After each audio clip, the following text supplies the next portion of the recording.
Hey parents, I'm back with you again this week for discipleship tip number 6. So here's my tip for you this week.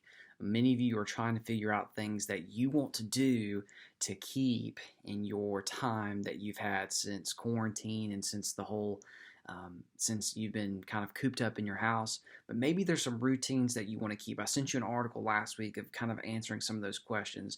One of the routines that I'm hoping that we keep as a family is walking together. Now, that seems it can seem a little interesting and weird with teenagers and stuff like that, but I would say just try something, try an activity that you enjoy doing together.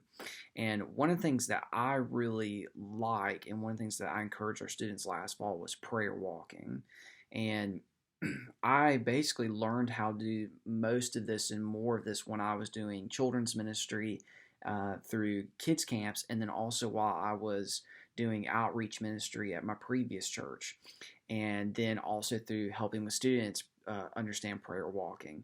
So here's something simple that you can do when you go on a walk. And here's an example: if you go on a walk with your family this week. Right now, it is raining outside currently, so maybe this is not the time to do it. But when it's a great day outside, take the time this week, take your family out and go for a walk. What I would do is go for a walk, and during certain stopping points that you may have in your walk, maybe you walk for about 20 to 30 minutes. For us, it would be a dead end that is at the end of our road off of Three Dog Road. And so what we do is we usually stop there, and that's usually when the conversation switches. And so maybe during those times where you are stopping at a destination, think about something that you want to pray about, but pray it according to the scriptures. And like we talked about a couple weeks ago, we want to pray according to what God's word says, and we want to do that and pray prayers that are pleasing to Him and obeying His commands. And so one of the things that our students are talking about this week is walking in truth. And so maybe this week you can pray along that walk or whatever activity you're doing by stopping and saying, Lord, how can I walk in truth this week? How can I do that creatively during this time as a student and as a family? Then there's also a point in our 2 John text where it talks about beware or watch out for someone who deceives you. Basically, John talks about those who are deceivers.